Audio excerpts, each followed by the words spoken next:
Pessoal, olha eu aqui de novo. Vamos continuar aqui no nosso bate-papo aqui, o podcast da HD Medeiros aqui hoje. Estou aqui sentado para falar um pouquinho com o João Machado, tá?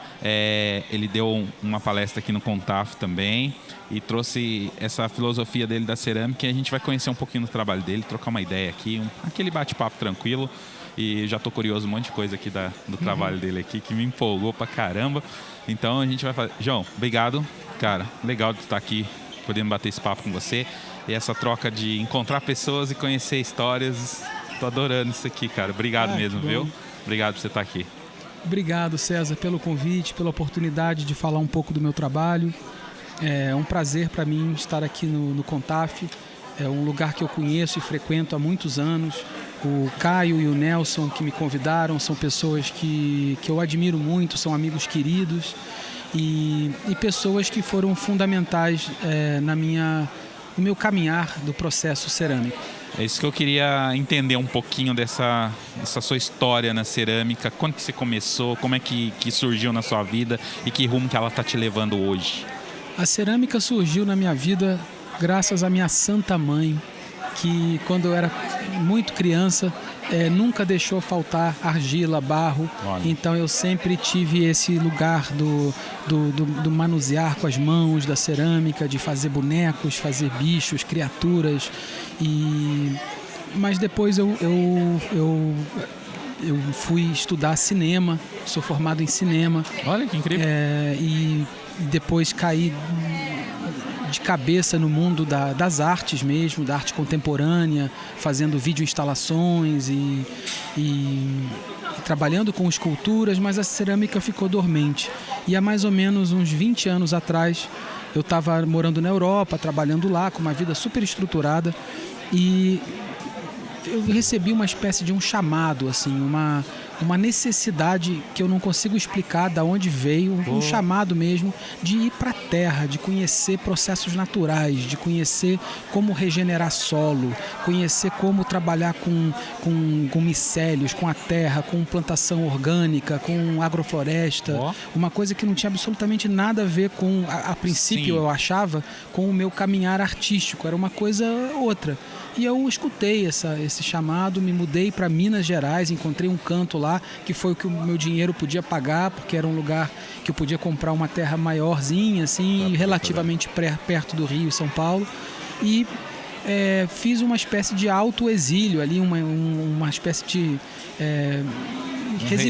retiro, uma residência.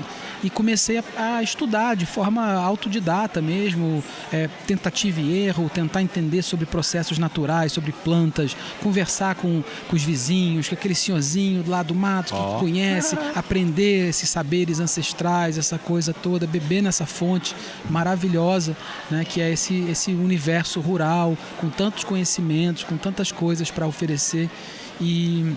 E aí me encantei especificamente pelas abelhas nativas, que é uma coisa que é pouco falada, né? As abelhas estão na Terra há 130 milhões de anos, a gente está aqui há 4. Elas são infinitamente superiores a nós e são fundamentais para a nossa existência na Terra. E eu fiquei completamente apaixonado por esse tema e comecei a pesquisar e aí surgiu um projeto, assim, uma ideia de fazer abrigos para as abelhas nativas, né? Fazer em cerâmica. Cara, eu vi, muito louco. Que é uma coisa que eu comecei fazendo de forma intuitiva ali daquilo que eu estava vivendo, mas que eu fui pesquisar e vi que isso é uma prática universal, do Japão à Alemanha, a povos indígenas de várias etnias, de várias regiões do mundo, África, tem esse hábito de criar abelhas em potes de barro. Então eu vi que eu estava me alinhando a algo muito maior do que eu e uma conexão aí de um inconsciente coletivo, uma coisa, sei lá, ancestral aí, né? Nossa, que louco, cara, porque tipo assim, você foi fazendo e é uma coisa que foi natural surgindo para você, que já existia um processo anterior. Cara, eu vi lá algumas peças que você fez, achei fantástico isso. Aí, isso tudo que você está fazendo ainda nesse espaço que você tem lá no... É uma pesquisa da sua área, mas igual você falou, cinema, Aí dá pra... A gente tava brincando aqui do sotaque, você é do Rio de Janeiro, Sim, né? Que você não falou, sim. que nasceu lá. Então você vivenciou isso. E eu fico pensando assim, né? Eu gosto muito dessa área audiovisual também, de cinema. Eu acho que daí depois quando você começou a se desenrolar, você queria apresentar isso, não? Isso. E o meu processo criativo, talvez pela minha formação em cinema, talvez, sei lá, pelo meu caminhar da vida, pelas influências que eu tive, eu tenho uma ideia de arte que é muito específica, assim. Para mim, a arte é como se fosse aquela história da medusa, que você não pode olhar para ela de frente, você não pode chegar e falar, não, agora eu vou fazer uma obra de arte. Eu acho isso se colocar num lugar de um embate com ego, com frustração. Eu não funciono assim. O que funciona para mim é relação. É que a arte seja como se fossem vestígios de uma relação. Então eu preciso estar fazendo, apaixonado por algum assunto, algum tema, e as coisas vão aparecendo, vão surgindo. Então essa relação com as abelhas e a arte e os desdobramentos que ocorreram depois é fruto desse caminhar, muito mais do que esse pensamento, agora eu vou fazer uma obra. Não é, eu não funciono muito assim. Eu acho que o artista tem que estar no mundo, tem que estar na vida. E aqui em São Paulo, por exemplo, eu passei 2 anos mapeando as abelhas nativas na cidade, que vivem em caixas de correio, em poste, em muros, e promovendo encontros onde as pessoas andam na rua comigo e a gente fica identificando abelhas. Esse é um dos desdobramentos. Um outro foi quando eu comecei a escutar o som das abelhas. E eu falei, caramba, que interessante isso. O que tem na internet de artigo científico sobre som de abelha nativa? Não achei quase nada. E aí eu falei, tem aí uma pesquisa também para ser feita. E comecei a criar uma audioteca, né? Eu vi alguns áudios lá, eu achei fantástico a captação, lá você lá na colmeia captando o som, trabalhando, e depois como você tá reverberando, produzindo esse som, cara. Usou a cerâmica ali, né, para fazer a distribuição. Fala um pouquinho sobre isso, eu achei muito louco.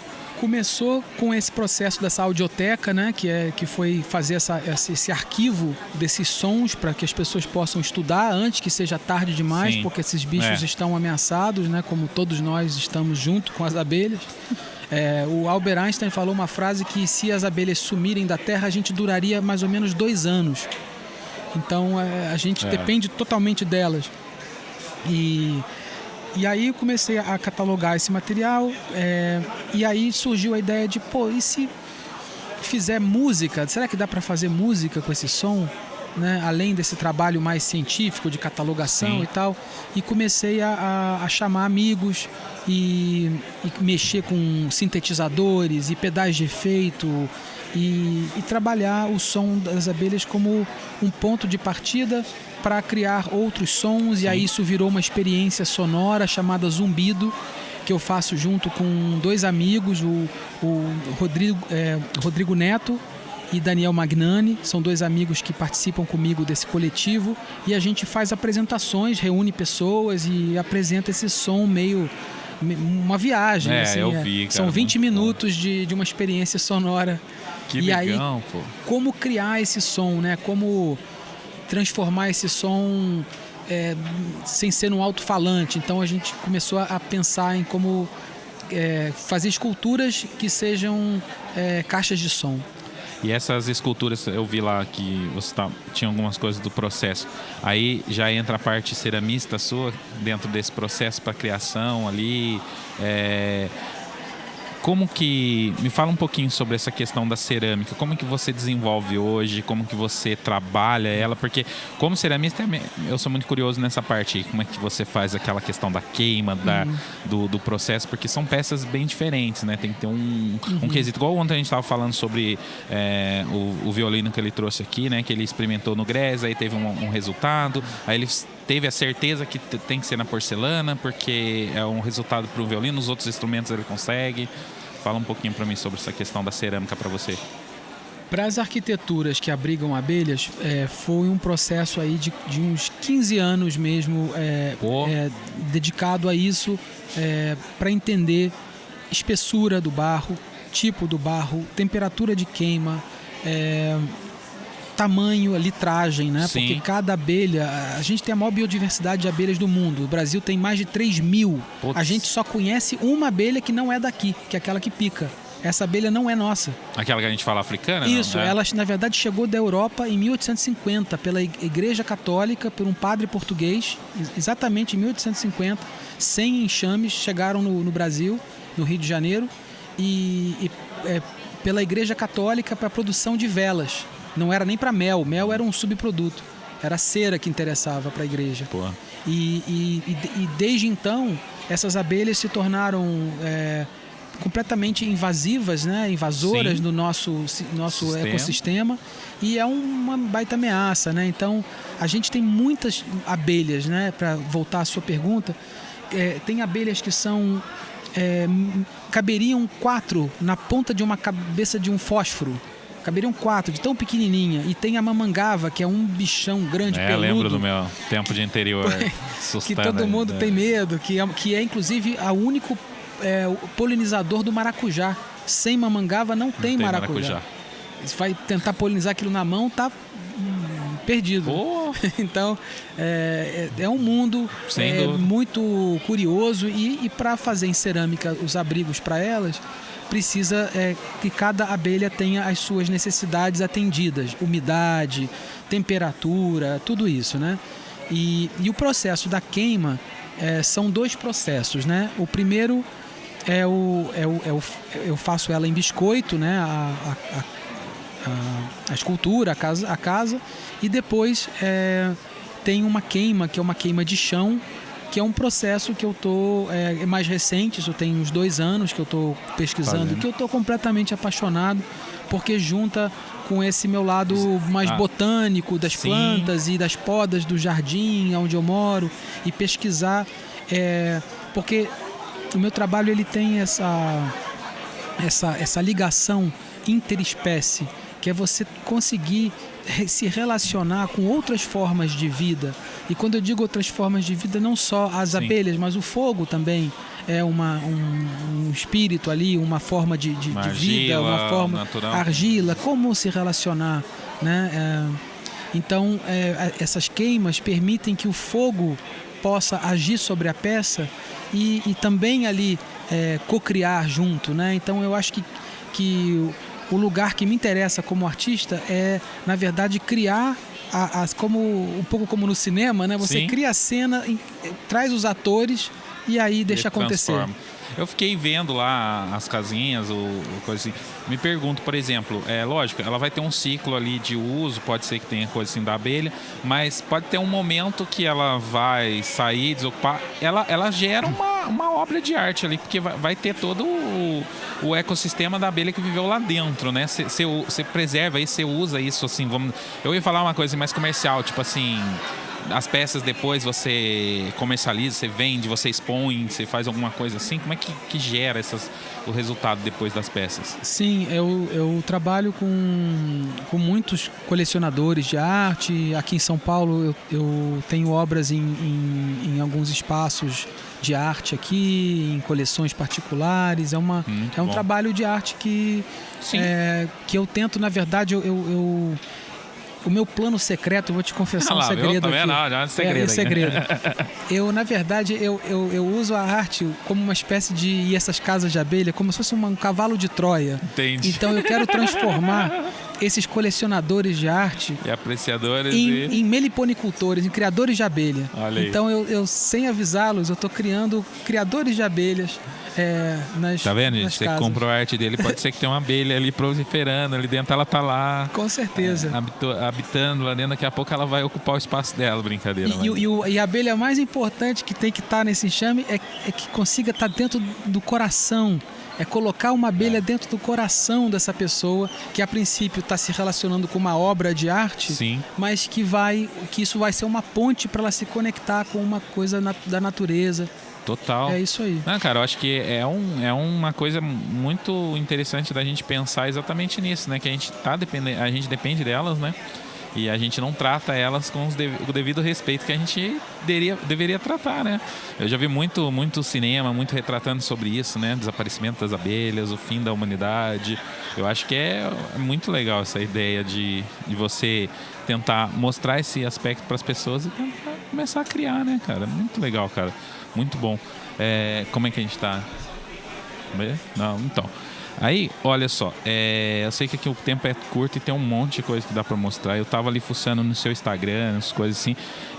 Eu queria, tipo assim, deixar rapidamente aqui só pra gente dar uma olhada, se o pessoal quiser te encontrar ali nas redes sociais, pra poder entender um pouquinho mais do que acontece desse projeto, de coisa assim, de você dá algum... Além lá dos coisas, você tem algum curso, alguma coisa que você traz pras pessoas, assim, igual você trouxe aqui no Contaf? Eu tenho um espaço de arte em Minas, onde eu moro. Eu criei ali um espaço onde... Só o pessoal situar, Visconde de Mauá. Lugar... Fica no meio do caminho entre Rio e Minas. É um lugarzinho feio do Brasil. Brincadeira, gente. Nossa, aquilo lá é um paraíso.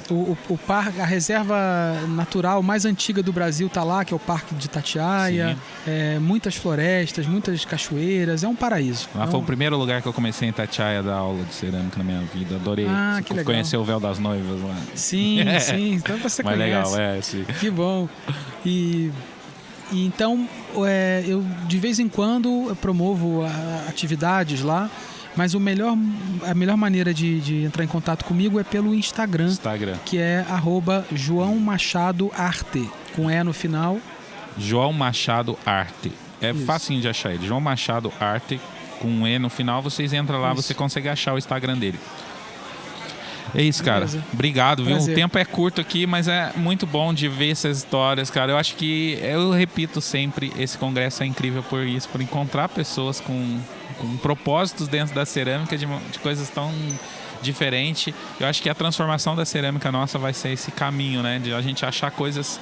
Eu falo diferente, mas, cara, você tá achando uma coisa que, igual você falou, já existia há muito tempo, mas que a gente nem olha pra ela. Muito bom, cara, muito bom. Obrigado, viu? Obrigado, parabéns pelo programa. Que isso, a gente tá aqui se divertindo. Eu aprendendo. Gente, obrigado. Segue aí qualquer coisa, continua assistindo. Teve outras palestras antes. Daqui a pouco a gente tem mais aí, tá bom?